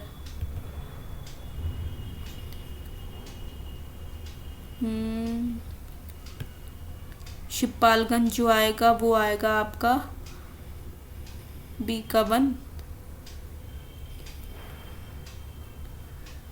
और लाहौर, हाँ लाहौर आपका आ गया उसने कहा था झूठा सच में। तो यहाँ पर आपका ए ऑप्शन जा रहा है ए का 2।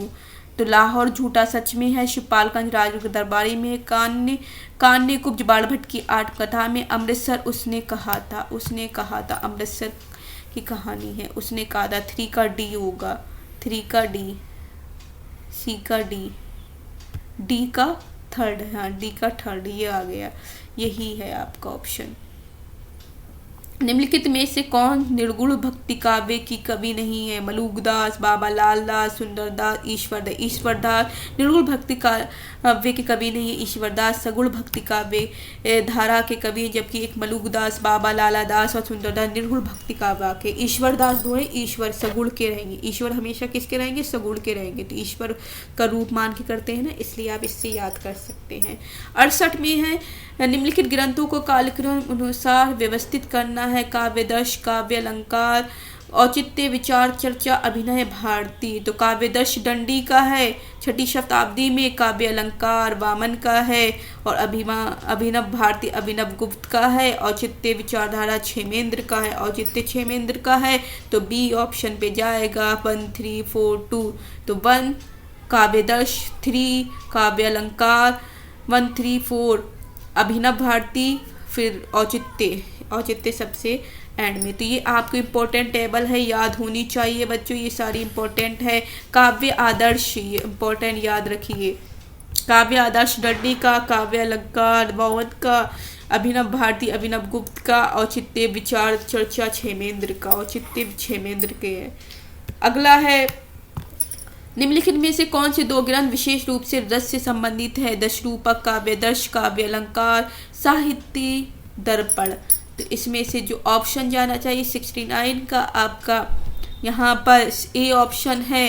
1 और 3 में बताया गया है कि दशरूपक तथा साहित्य दर्पण 2 ग्रंथ विशेष रूप से रस से संबंधित। दशरूपक और साहित्य दर्पण। दशरूपक ग्रंथ लेखक धनंजय तथा साहित्य दर्पण के लेखक विश्वनाथ हैं। शब्दार्थोर्थ यवत हवाबे विद्या साहित्य विद्या किसका कथन है? प्रमुख इसका ऑप्शन जो होगा बी जाना चाहिए, ये है राजशेखर का। किसका है? राजशेखर। शब्दार्थ योर्था वत्सहे भवे विद्या साहित्य विद्या, तो ये राजशेखर का है। शब्दार्थी सही तो एक कवि व्यापार शालिनी कुंतक का है। रसवंती कुवि कुर्वंत कीर्ति प्रतीति विंदती भोजराज का है। वाक्यम रसात्मकम काव्यम विश्वनाथ का है। इम्पोर्टेंट है बच्चों, यहाँ से क्वेश्चन 1 नंबर का हमेशा ही बनता है, तो आप ये सारे याद कर लीजिए, ये रटी होनी चाहिए। 1 2 3 4 लाइन। शब्दार्थ योयर्थ वत्सहे भवेन विद्या साहित्य विद्या, विद्या साहित्य विद्या राजशेखर। व्यापार शालिनी कुंतक, शब्दार्थ सही तो वक्र कवि व्यापार शालिनी कुंतक। रसवंती कवि कुर्वन कीर्ति प्रीतिचर्य विदंती भोजराज। वाक्यम रसात्मकम वाक्यम विश्वनाथ का है। अब 71 नंबर में बचन सिंह के अनुसार परिवर्तन कविता से संबंधित सही तथ्य कौन कौन से हैं? ऑप्शन है 4। जीवन की संकुलता और परिवर्तन की द्वंद्वात्मकता इस कविता के रूप विधान की जटिल और प्रभावशाली बना दिया है। परिवर्तन में एक ही लय का प्रयोग किया गया है। इसमें कहीं कहीं संस्कृत की तत्सम शब्दावली के द्वारा परिवर्तन के भयंकर रूपाकार का चित्रण किया गया है। कवि परिवर्तन का स्वागत करना नहीं चाहता। इसका ऑप्शन सी हो जाएगा 1 और 3। कौन कौन से 1 और 3? 1 है जीवन की संकुलता और परिवर्तन की द्वंद्वात्मकता ने इस कविता के रूप विधान को जटिल और प्रभावशाली बना दिया है, और इसमें कहीं कहीं संस्कृत की तत्सम शब्दावली के द्वारा परिवर्तन के भयंकर रूपकार का चित्रण किया गया है। परिवर्तन कविता सुमित्रा नंदन पंत द्वारा रोला छंद में रचित लंबी कविता है, जो पल्लव नामक काव्य संग्रह में संकलित है। परिवर्तन कविता को समालोचकों ने ग्रैंड महाकाव्य कहा है। इस कविता में पंत ने परिवर्तन के कोमल और कठोर दोनों रूपों को चित्रण किया है। सुमित्रा नंदन पंत की प्रमुख काव्य कृतियां वीणा जो 1927 में, ग्रंथि 1920 में, पल्लव 1928 में और ग्राम्या 1940 में। चारों आपको याद होना चाहिए। वीणा, ग्रंथि, पल्लव, ग्राम्य, यह आपके सीरीज वाइज लगाने को आएगी। सूची 1 को सूची 2 से सम्मिलित कीजिए। ललित जीवन, राजनीतिक बोध, जीवन परक उपन्यास, आत्मकथात्मक शैली। तो आपको तमस मानस का हंस, शेखर एक जीवनी, धरती धन्ना अपना। तो दलित जीवन पर आधारित धरती धन्ना अपना। ए का 4 किस में दिया गया है? ए का 4 कहाँ पर आ रहा है? ए का 4 मीन्स बी ऑप्शन। तो यही है, दलित धरती धन्ना अपना, जगदीश चंद्र दलित जीवन, धरती धन्ना अपना। तमस राजनीतिक बोध है, भीष्म सहानी जीवन पर उपन्यास, मानस का हंस जीवनी पर उपन्यास है, और आत्मकथात्मक शेखर एक जीवनी। भीष्म कृत तपस उपन्यास में राजनीतिक दलों द्वारा सांप्रदायिकता के लाभ का चित्रण किया है। मास्टर रामदास, दत्तू मेहता, हयात बख्श आदि इसके प्रमुख पात्र है। और अमृतलाल नागर द्वारा रचित मानस का हंस गोस्वामी तुलसीदास के जीवन पे लिखा गया जीवनी परक उपन्यास है। और आगे के उपन्यास शेखर एक जीवनी के प्रथम भाग उत्थान के प्रकाश 1940 ईस्वी द्वारा द्वितीय भाग संघर्ष का प्रकाशन 1944 में हुआ। 73 नंबर पे आ जाइए, देख लेते हैं 73 क्वेश्चन पे। अभिमन्यु अनंत जोगिंदर सिंह कंवल, सूर्य प्रसाद वीर, महा सहोदर सिंह फौजी, मीरीपश त्रिनिडाद सूरीनाम। तो यहाँ पर आपको जो ऑप्शन जाएगा अभिमन्यु सी ऑप्शन जाना चाहिए 2143। तो यहाँ पर अभिमन्यु अंत का मॉरिशस है, जोगिंदर सिंह कंवल फौजी है, सूर्य प्रसाद वीर सूरीनाम है, सहोदरा शिव त्रिनिडाद है। तो जोगिंदर सिंह कंवल फौजी रहेंगे, जोगिंदर सिंह कंवल तो बी का 1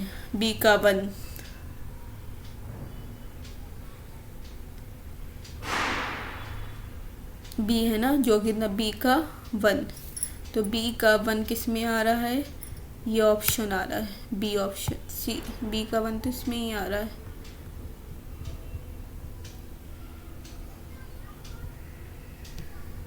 अभिमन्यु अनंत और मॉरिशस के प्रेमचंद, अभिमन्यु अनंत को मॉरिशस का प्रेमचंद का अभिमन्यु अनंत को मॉरिशस का प्रेमचंद कहा जाता है। कैरेक्टर्स के दान, नागफनी में उलझी सांचे तथा गुलमोहर खौल उठा इनके प्रमुख कविता संकलन हैं। जोगिंदर सिंह कंवल फिजी के प्रमुख हिंदी साहित्यकार, इन्होंने अपना साहित्य जीवन 1974 ईस्वी में मेरा देश मेरे लोग पुस्तक से प्रारंभ किया था। धरती मेरी माता, करवट साथ, समुद्र पार आदि इनके प्रमुख उपन्यास हैं। 74 नंबर पे देखिए, प्रकाशन वर्ष के अनुसार निम्नलिखित निबंध संग्रह कौन कौन से? अस्मिता के लिए, आलोक पर्व, बलकम खुद, मन पवन की नौका। क्या लिखा है? मन पवन की नौका।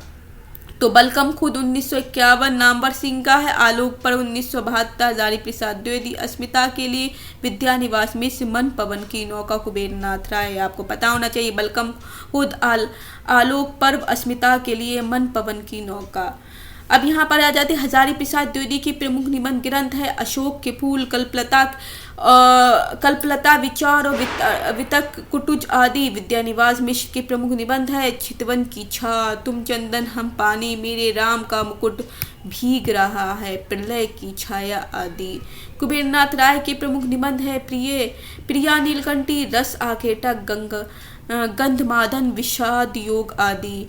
नामवर सिंह के प्रमुख निबंध ग्रंथ है इतिहास और आलोचना, वाद विवाद, संवाद, कविता की जमीन और जमीन में की कविता आदि। 75 नंबर पे आप देख सकते हैं रामचंद्र शुक्ल ने उसने कहा था कहानी के बारे में लिखा। ये कहानियां जीवन में बड़े मार्मिक रूप से होती हैं, उसमें भीतर प्रेम की एक स्वर्गीय स्वरूप झांक रहा है। दूसरी कोटि की कहानी में एक बड़ा भारी भेद है, इसकी घटनाएं ही बोल रही हैं, पात्रों के बोलने की अपेक्षा नहीं। तो फोर्थ ऑप्शन आएगा ही इसमें, जहां फोर्थ है तो फोर्थ 2 में आ रहा है। और इसका ये कहानियां जीवन के बड़े मार्मिक रूप से होती, उसके भीतर प्रेम एक स्वर्गीय स्वरूप झांक रहा है। तो 2 और 4 आना चाहिए, सी ऑप्शन होना चाहिए। वैसे ही देख के बता दिया है आचार्य रामचंद्र शुक्ल ने। उसने कहा था कहानी की अद्वितीय कहानी माना है, उसके बारे में लिखा है घटना इसकी ऐसी है जैसे बराबर हुआ करती है, पर उसमें भीतर प्रेम का एक स्वर्गीय स्वरूप झांक रहा है। केवल झांक रहा है, निर्लजता के साथ पुकार या करा नहीं रहा। शुक्ल जी का एक अन्य कथन है, इसकी घटनाएं ही बोल रही हैं, पात्रों के बोलने की अपेक्षा नहीं। चंद्रधर शर्मा गुलेरी द्वारा रचित कहानी उसने कहा था का प्रकाशन 1915 को सरस्वती पत्रिका में हुआ। रामचंद्र शुक्ल ने चंद्रधर शर्मा गुलेरी के विषय में लिखा है, यह बेधड़क कहा जा सकता है कि शैली की जो विशिष्टता और अर्थगर्भित वक्रता गुलेरी में मिलती और किसी में नहीं मिलती। इसी notes for you online study यहाँ पर लिखा है। 76 नंबर पे आ जाते हैं मोहन राकेश की कहानी संग्रह का प्रकाशन वर्ष के अनुसार लगाइए। फौलाद के आकाश, नए बादल, एक और जिंदगी, जानवर और जानवर। तो इसका ऑप्शन बी हो जाएगा। 2 4 3 1 2 नए बादल, 4 जानवर और जानवर,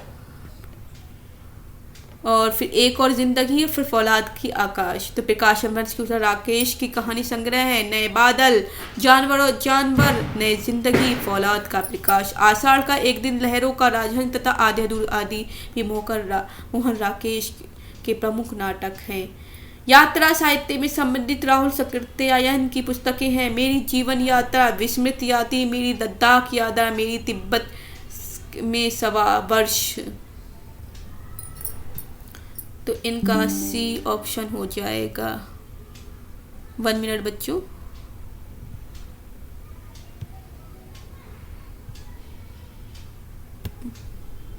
जरा 1 मिनट रुकिए।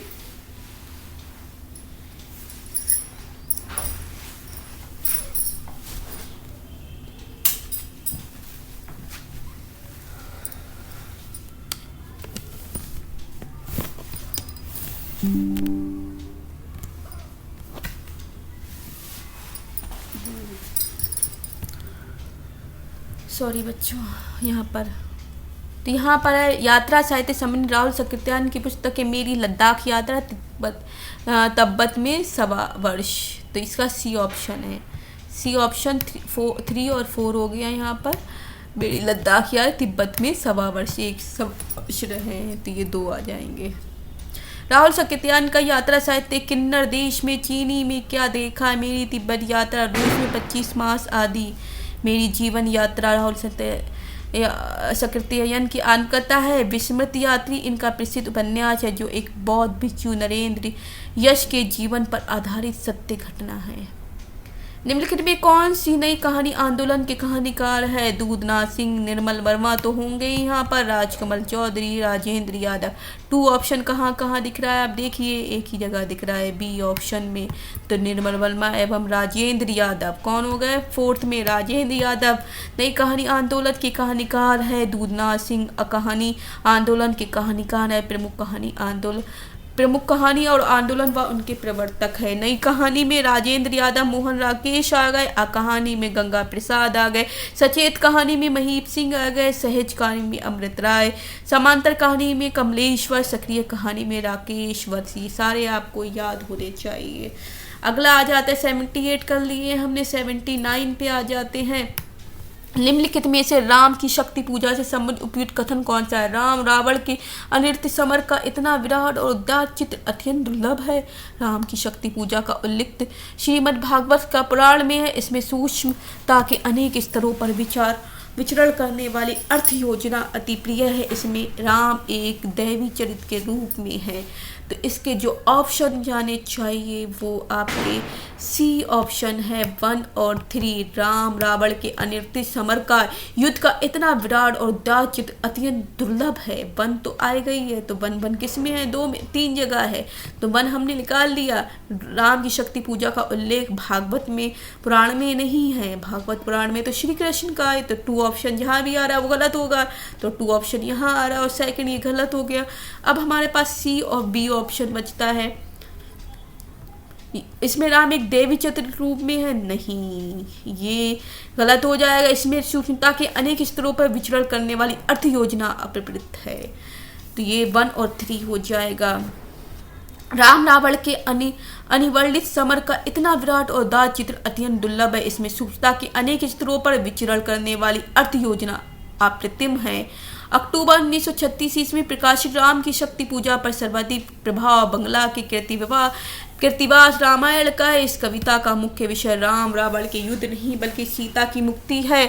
इसमें राम एक दैवीय चरित्र के रूप में नहीं, राम का अंकन युगीन संवेदना के अनुकूल यहाँ पूरी तरह मानवीय धरातल पर हुआ है। कै व्रहिन कु मीच दे के आपा दिखलाई, 8 पहर हा डाज मोह पे सहा न जाई। इन पंक्तियों में प्रेम की किस स्थिति का वर्णन हुआ है? विरह की अतिशयता का, प्रेम की सामान्य स्थिति का, प्रिय की निष्ठुरता का, उपालंभ का। तो कै ब्रहिन मीच दे के आपा दिखलाइन, 8 पहर का दाक्षला मोप सहा न जाई। कबीरदास जी की उक्त पंक्तियों में प्रेम के विरह की अतिशयता की, प्रेम के विरह की जो अतिशयता है उसके बारे में बताया गया है। 81 क्वेश्चन पे आ जाइए और हम देख लेते हैं सूची 1 का सूची 2 से मिलान कीजिए। राजभाषा आयोग, राष्ट्रपति का आदेश, राजभाषा अधिनियम, राजभाषा का अधिनियम। तो इसका जो क्वेश्चन आएगा वो सही हो जाएगा कि राजभाषा आयोग 1955 में, ए ऑप्शन रहा है। 1955 में राष्ट्रपति का आदेश जो आएगा 1960 में, पहले राजभाषा आयोग बनेगा, फिर राष्ट्रपति का आदेश आएगा, फिर अधिनियम बनेगा, फिर नियम बनेगा, सबसे एंड में नियम बनेंगे। भारत के राष्ट्रपति राजेंद्र प्रसाद ने भारतीय संविधान के अनुच्छेद 344 वन में प्रदत्त शक्तियों का प्रयोग करते हुए जून 1955 ईस्वी को श्री बीजे खेर की अध्यक्षता में राजभाषा आयोग का गठन किया था। 82 में देख लिए, तपे लागी अब जेठ अषाढ़ी मोही पियो भी छाजिन बही गाड़ी, तन तिनवर भा झुरी खरी भई बरखा दुख अगरी जरी। इस पूरे कड़वक में नागमती की वह दशा के बारे में यह विचार किसका? यह आशिक माशूकों का निर्लज प्रलाप नहीं, यह हिंदू गृहिणी के विरहवाणी है। इसका सात्विक मर्यादा पूर्ण माधुर्य मनोहर है। चंद्रबली पांडे, रामचंद्र शुक्ल, माता प्रसाद गुप्त और श्याम मनोहर पांडे। तो इसका रामचंद्र शुक्ल है। यह आशिक माशूकों का निर्लज प्रलाप नहीं, यह हिंदू गृहिणी की विरहणी है। इसका सात्विक मर्यादा पूर्ण माधुर्य मनोहर है। नागमती की विरह दशा के बारे में उपयुक्त विचार आचार्य रामचंद्र शुक्ल का है। प्रेम गाथा की परंपरा में आचार्य रामचंद्र शुक्ल ने पद्मावत को सबसे प्रौढ़ और नीरस माना है।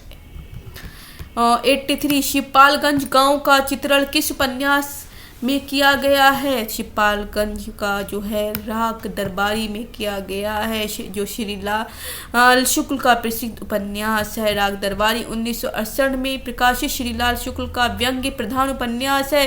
वैद्य, रूपन, बाबू, बद्री, अग्रवाल, रंगनाथ आदि इस उपन्यास के प्रमुख पात्र हैं। राग दरबारी के संदर्भ में गोपाल राय लिखते हैं, राग दरबारी उत्तर प्रदेश के पूर्वांचल के एक कस्बानुमा गांव शिवपालगंज की कहानी है। उस गांव की जिंदगी का दस्तावेज जो स्वतंत्रता प्राप्ति के बाद ग्राम विकास और गरीबों हटाओ के आकर्षण नारों के बावजूद घिसट रही है। जुलूस 1966 ईस्वी में फरीश्वरलाल नेहरू का उपन्यास है, जिसमें गोडियार पूर्वी बंगाल गांव से विस्थापित एक युवती पवित्रा के केंद्र में रखा गया है। यहाँ तक हमने 83 कर लिया। अब 84 की तरफ चल रहे हैं। सूर्यकांत त्रिपाठी निराला के बारे में रामचंद्र शुक्ल जी की क्या स्थापना है? निराला जी में बहुत स्पर्धनीय प्रतिभा है। प्रसाद और पंत की तरह निराला में लाक्षणिक विलक्षण प्रवृत्ति है। निराला को सामाजिक बंधन पसंद थे। निराला पर बंग भाषा की काव्य शैली का प्रभाव है। तो इनका जो ऑप्शन जाएगा सी जाएगा 1 और 4। निराला जी में बहुस्पर्धीय प्रतिभाएं हैं और निराला पर बंग भाषा की काव्य शैली का प्रभाव है। निराला बहुस्पर्धनीय प्रतिभा है। निराला में बंग भाषा की काव्य शैली का प्रभाव है। रामचंद्र शुक्ल के अनुसार निराला में लाक्षणिक वैलक्ष्य लाने की प्रकृति उतनी ही नहीं पाई जाती जितनी प्रसाद और पंत में। साथ ही उनका कहना है जिस प्रकार निराला को छंद के बंधन अरुचिकर हैं, उसी प्रकार सामाजिक बंधन भी। 85 है कि निम्नलिखित में क्या क्या अलंकारों के अंतर्गत आते? दीपक, रोमांच, उल्लेख, वैदर्भी। तो इसमें जो सी ऑप्शन है 1 और 3 दीपक आएगा और उल्लेख।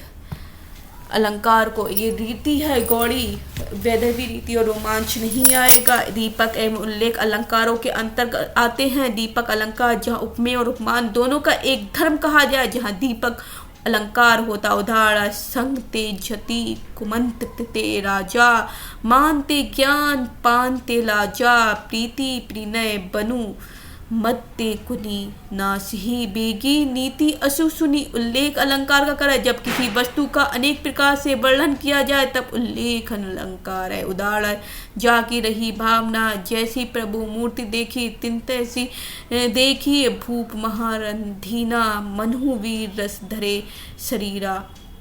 रोमांच सात्विक अनुभव के 8 प्रकार में एक है। आचार्य वामन ने रीति के 3 भेद किए हैं, वैदर्भी, घोड़ी तथा पांचाली। वैदर्भी रीति माधुर्य कंजक वर्णों से युक्त समास रहित ललित पद रचना की वैदर्भी रीति कहा गया है। अगला आपको बताया जा रहा है 86 पे नीचे 2 कथन दिए गए हैं। एक कथन अभिकथन है असर्शन के रूप में तथा दूसरा उसके कारण। अभिकथन ए उपन्यास मानवेतर चित्रण का निषेध करता है। कारण क्योंकि वह मानव चरित्र चित्रण पर विशेष बल देता है। तो डी ऑप्शन इसका जाएगा। ए सत्य है लेकिन आर असत्य है। क्यों है? उपन्यास मानवेतर चित्रण का निषेध करता है सॉरी बच्चों, क्योंकि वह मानव चरित्र निर्माण पर विशेष बल देता है। आर असत्य हो जाएगा क्योंकि उपन्यास मानव चरित्र चित्रण पर विशेष बल देता है। साथ ही उपन्यास मानवेतर चित्रण का निषेध नहीं करता, नकारता नहीं है। तीसरी कसम कहानी चित्रित है फारबिसगंज, ओहरी, चैतरिया पी, श्रेहपुर बाजार। तो फारबिसगंज तथा श्रेहपुर बाजार तीसरी कहानी में चित्रित है। तो सी इसका ऑप्शन आएगा सी 1 और 4। फारबिसगंज है और चैतरिया और श्रेहपुर बाजार है। कौन सा श्रेह? तीसरी कसम में ये कहानी में तीसरी कसम उर्फ मारे गए गुलफाम पढ़ सकते हैं। फारबिसगंज है और श्रेहपुर बाजार है। तीसरी कसम मारे गए गुलफाम के लेखक फलीश्वर नाथ नेहरू ने हीरामन नामक कहानीबान तथा नौटंकी कंपनी के काम करने वाली हीरा इस कहानी की प्रमुख पात्र है और फारबिसगंज तथा श्रीहपुर बाजार तीसरी कहानी में बताया गया है। अब आ जाते हैं 90 क्वेश्चन पे। इसके बाद हमारे 10 क्वेश्चन बचे हुए हैं। तुम्हारा पथेर दाबी पढ़ लिया पुस्तक उत्तेजक है, अर्थात अंग्रेजी शासन के विरुद्ध पाठकों के मन को आप्रसन्न करती है। आवारा मसीहा में किसका कथन है? ये आपका हो जाएगा रविन्द्रनाथ टैगोर का है। तुम्हारा पथेर दाबी पढ़ लिया पुस्तक उत्तेजक है, अर्थात अंग्रेजी शासन के विरुद्ध पाठकों के मन में आप्रसन्न करती है। आवारा मसीहा में यह कथन रविन्द्रनाथ टैगोर का है। आवारा मसीहा विष्णु प्रभाकर द्वारा रचित प्रसिद्ध बांग्ला लेखक शरदचंद्र उपाध्याय की जीवनी। इस जीवनी में लिखने में लेखक को 14 वर्ष का लंबा समय लगा, 14 साल लग गए इसे लिखते लिखते। अब यह आपका क्या आ जाता है?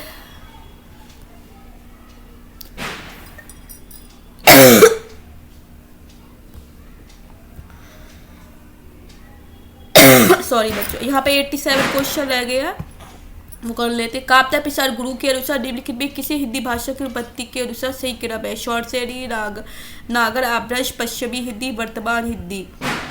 तो ए ऑप्शन आएगा 1 2 3 4। तो यहाँ पर आ जाए काप्ता प्रसार गुरु के अनुसार हिंदी भाषा की उत्पत्ति का सही क्रम है। सबसे पहले शॉर्ट शेरी आएगी, फिर नागर, अभ्रश, फिर पश्चिमी हिंदी, फिर वर्तमान हिंदी। और काप्ता प्रसार गुरु के अनुसार हिंदी भाषा की उत्पत्ति का जो है वो है प्राचीन संस्कृत, लौकिक संस्कृत, पहली प्राकृत, दूसरी प्राकृत या पाली, शॉर्ट शेरी, अर्धवागदी, मागधी, नागर, अभ्रश, अर्धवागदी, अभ्रश, पश्चिमी हिंदी, पूर्वी हिंदी, वर्तमान हिंदी। निम्नलिखित में किसका संबंध मनोविश्लेषण से आता है? तो बी ऑप्शन आ जाएगा पाठ संरचना का। पाठ रचना का संबंध मनोविश्लेषणवाद से नहीं है। मनोविश्लेषणवाद के मुख्य प्रवर्तक सिगमंड फ्राइड थे। फ्राइड ने मानव मन का गहन अध्ययन करने के बाद जिस सिद्धांत का निरूपण किया इसे ही मनोविश्लेषणवाद कहा गया। फ्राइड ने मन पर शासन करने वाली 3 शक्तियां बताई है, इदम, अहम और परम।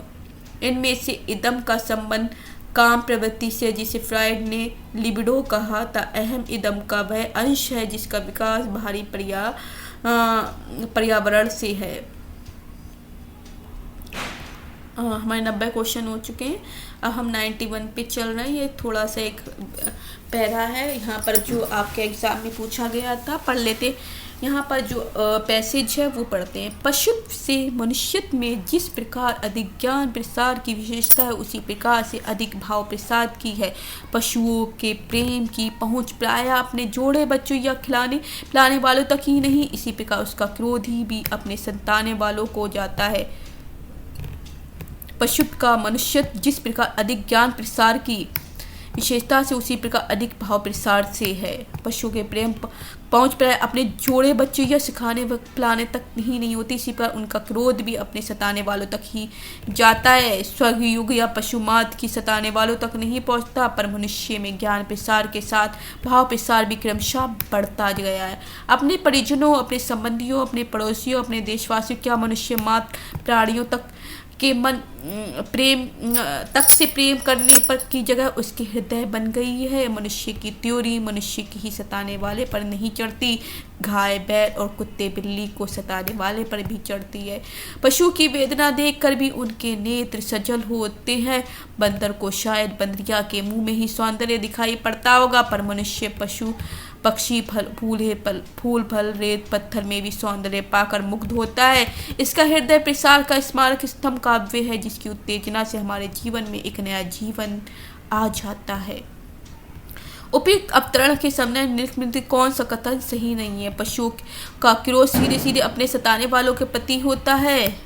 पशुमात एक परेशानी से दुखी होते हैं। पशुओं के प्रेम सही नहीं है। ए ऑप्शन तो है, पशु एक बार परेशानी से दुखी, पशु प्रेम अपने बच्चों और मालिक के प्रति होता है। पशुओं का प्रेम मनुष्य